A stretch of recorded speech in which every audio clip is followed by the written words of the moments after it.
parlamento, em sua maioria, a rechazar o RAF, certo para mim, e também a trazer uma moção dilante para o governo seguir negociar uma melhor forma de Rijkswet para Aruba, para sobrar den grande titulato em hobby ponto não que nós não estamos de acordo com ele. Para mim, hibrida Rijkswet que está que o RAF está cai na água e problema grande que nós temos com o RAF está realmente que não está duidelijk dentro sua exit bepaling.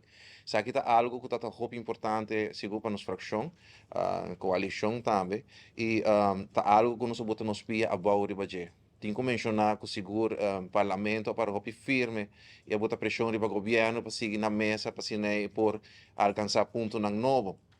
Também nós temos que visa que o RAF não lo aduna o governo a possibilidade de por refinanciar o débito externo, e mega débito de mais parte de gele, na taxa de interesse preferencial na 3,4%. Sabe que é logro muito grande, que seguro nós estamos algo sumamente positivo para o país Aruba, já que vai liberar milhões de florins.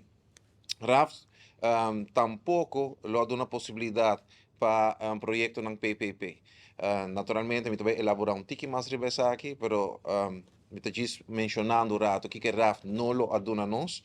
RAF tampouco não lo ha permitido, porque a norma na sina estricto lo achoca nos financieramente e lo astroba governo, qualquer governo, que lo adrenta para fazer inversão local, que lo afeta dramaticamente nos infraestrutura, educação, vida socioeconômica, também atrás grandemente, desenvolvimento de Aruba lo vai atrás cabalmente.